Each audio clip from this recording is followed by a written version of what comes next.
What's going on, guys? My name is Mr. Hurricane, and I've thought about the topic of this video quite a bit the last couple of weeks, and today I wanted to make a video talking about it. And obviously, if you follow me, my videos, or anything, you know I'm a huge Vikings fan and a huge NFL fan. And obviously, my favorite team, the Vikings, are not having a very good season, and they're a 1-7 football team, the only team in the NFL that only has one win. They have the third worst record in the NFL, and so if the season ended today, they would be picking third overall like they were 2 years ago, which then traded down. But anyway, I wanted to talk today about mainly a fan's mindset regarding a bad team or a team that's underperforming, not so much what the players should be thinking. But I see a lot of it on Twitter. I'm followed by a lot of Vikings fans. I follow a lot of media outlets in the Twin Cities. And so I see a lot of opinions of Vikings fans. And obviously I put out my own. But anyway, I want to talk today about tanking, the idea of losing for the better, and just that whole mindset and concept regarding, really it could be any sport, but particularly I'm talking about my favorite team, the Vikings, and just the NFL in general, I guess. So anyway, like I said before, the Vikings are 1-7. They're having a terrible season after an awesome 10-6 campaign last year. Adrian Peterson stole the show. They had some big wins early in the year, like the one against San Francisco, that helped probably gain some confidence as they went on a 10-6 season and lost the first round of the playoffs to the Green Bay Packers. But anyway, sitting at 1-7 now, the team littered with injuries, an absolute mess at quarterback. I still don't think it's right to have this mindset of a fan of, I want my favorite team to lose so we can draft high and get a potential savior at quarterback or any position.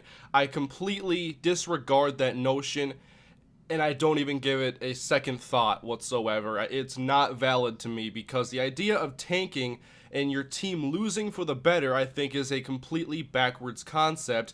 Obviously it is. Losing isn't good. Winning is good, but obviously losing is what helps you get a higher spot in the draft. It helps you pick before other teams, helps you have a chance to get the players you want before other teams can select them, but all that is a chance. You can mess up a draft pick anywhere in the draft. Let's go back 2 years, recent history. 2012 NFL Draft, number 3 overall, the Cleveland Browns select Trent Richardson. And then later in the first round, at number 22 overall, the Cleveland Browns select Brandon Weeden. That definitely saved their franchise, didn't it? The 28-year-old quarterback and the proposed top 5 running back of the future, Trent Richardson. Richardson is gone. They got a first-round pick for him, and now obviously, it looks like Brandon Weeden's going to be replaced now that he's been actually benched in favor of Seneca Wallace, Jason Campbell. But the idea of you should lose to have a higher draft pick is a really bad concept, and I don't think fans should have that demeanor when they talk about their football team or they watch them play on Sundays. And obviously the Vikings have played tonight, Thursday Night Football at the Metrodome, where they haven't won a single game this year. The only game they've won was in London, and they're playing against the Washington Redskins for the third primetime game in 4 weeks. And I'm still excited to watch this team. I love the Vikings. I love watching every single game. I find a reason to get excited before every game. And it's not because I think the Vikings can rattle off, 8 wins the rest of the way and sneak in at a wild card at 9-7. I understand they're probably not going to make the playoffs unless something that's never happened before happens. But I still find reasons to get excited, and I don't want to see the team lose. I'm not going to root for the team to lose to get a higher draft pick. That is a backwards mindset, and I don't think it's valid whatsoever. Now, like I said before, you can screw up a draft pick or make a great draft pick anywhere in the draft, which is why my mindset is you should try to win and then make your draft picks count. It doesn't matter. Just because you pick high doesn't mean anything, and we as NFL fans, we know that. Any sports fan knows that. How many busts are drafted in the top 10 every year? How many draft busts are in the first round every year? The 49ers just gave up on one of them for another one. They traded A.J. Jenkins for John Baldwin. A pair of first-round busts in the last 3 years were swapped for each other. You can screw up a pick or make a great pick anywhere. I'm going to put a couple examples. Quarterback. Obviously the Vikings' biggest position of need with Christian Ponder, Matt Castle, and Josh Freeman on the roster. Now let's look at some of the more elite or the top quarterbacks in the NFL that have all won Super Bowls at some point. Drew Brees was drafted 2nd round, 32nd overall pick. Aaron Rodgers, who is in my opinion the best quarterback in the NFL, 1st round, 24th overall. Tom Brady, somewhere deep in the 6th round. Peyton Manning, number 1 overall. 3 of those guys were not even taken in the top 20 picks. That's not to say that there's never going to be a good quarterback taken in the top 20 picks, but the concept here is it's not where you draft, it's who you draft and who you decide to select. Do you think the Jacksonville Jaguars would go back if they could and take Russell Wilson over punter Bryan Anger at 70 overall? Do you think the Minnesota Vikings, looking back, are happy that they selected Troy Williamson and Erasmus James, both higher than Aaron Rodgers back in like 2004, whenever that was? It's not where you draft, it's who you draft. It's about your front office and the decisions they make. It's about a lot of things, but it's not about just picking high and you're automatically going to get the best players. That's not how it works. Mathematically, you have better odds to get who you want if you draft higher, but this is not a math simulator here. This is not a lottery system. This is decision making. And now, I love the NFL draft as much as anybody else, but I will not even sit down and start watching a bunch of players or looking into mock drafts until, number 1, the NFL season is complete and the Vikings draft spot is concrete.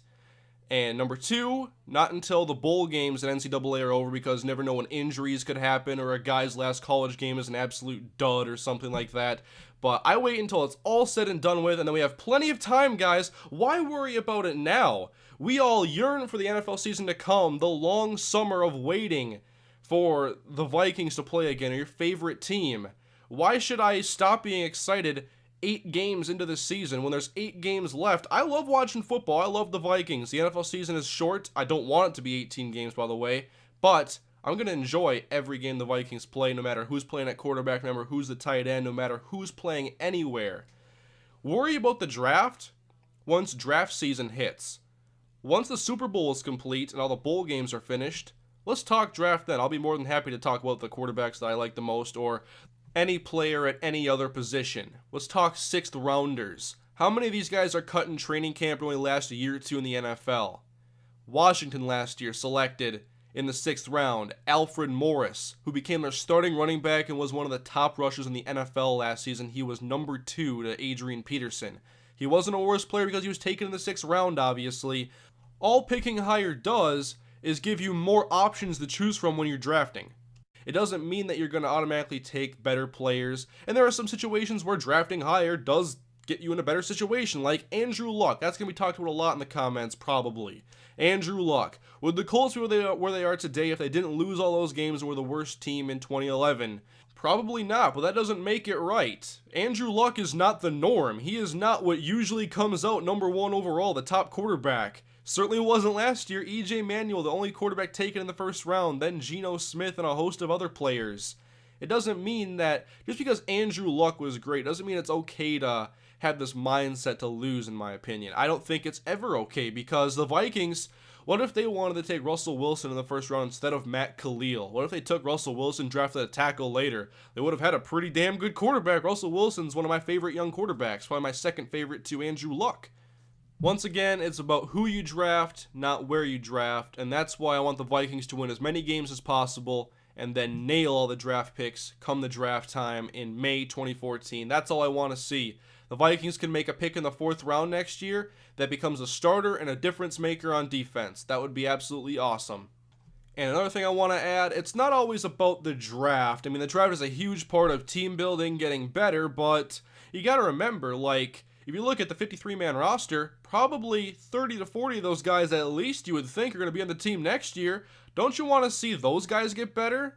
Don't you want to see a guy like Robert Blanton step up? Or how about Chase Ford? He's going to be the 2nd tight end tonight because of Kyle Rudolph's injury. We're going to see John Carlson, who I'm not terribly fond of.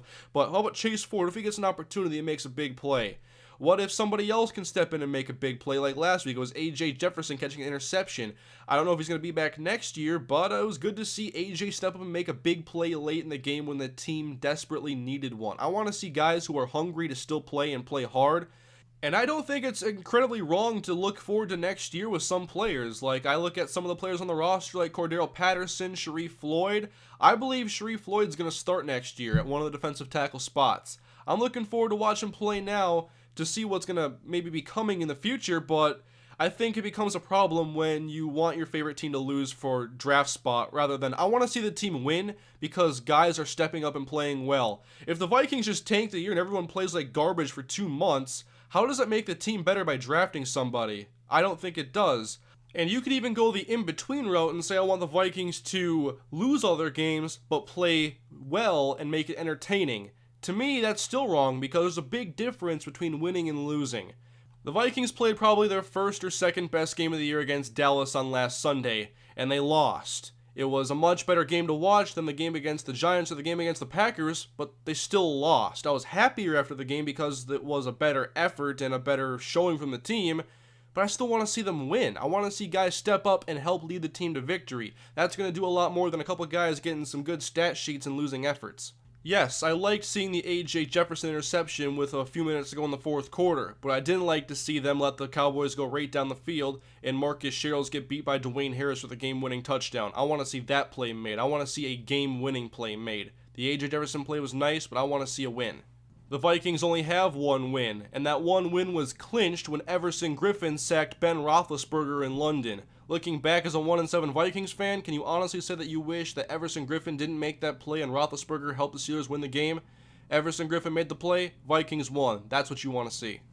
And now this is one of the worst seasons in Vikings history, 2 years removed from one of the worst seasons in Vikings history. I know the Vikings are losing a lot of games, and I've looked back at the team record since I became a fan. I've watched more Vikings losses than I've watched Vikings wins. However, I still love watching the team. I still want them to win as many games as possible.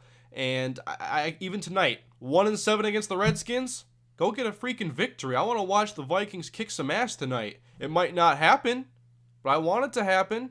And then I'll worry about the draft come May. We're going to have plenty of time, guys, and it's going to last a long time, I promise. From the end of the Super Bowl until the draft, I'm afraid to see how many weeks, how many days that is. Thank God I'll have my PS4 to play in that meantime. But anyway, one more example I wanted to throw out there.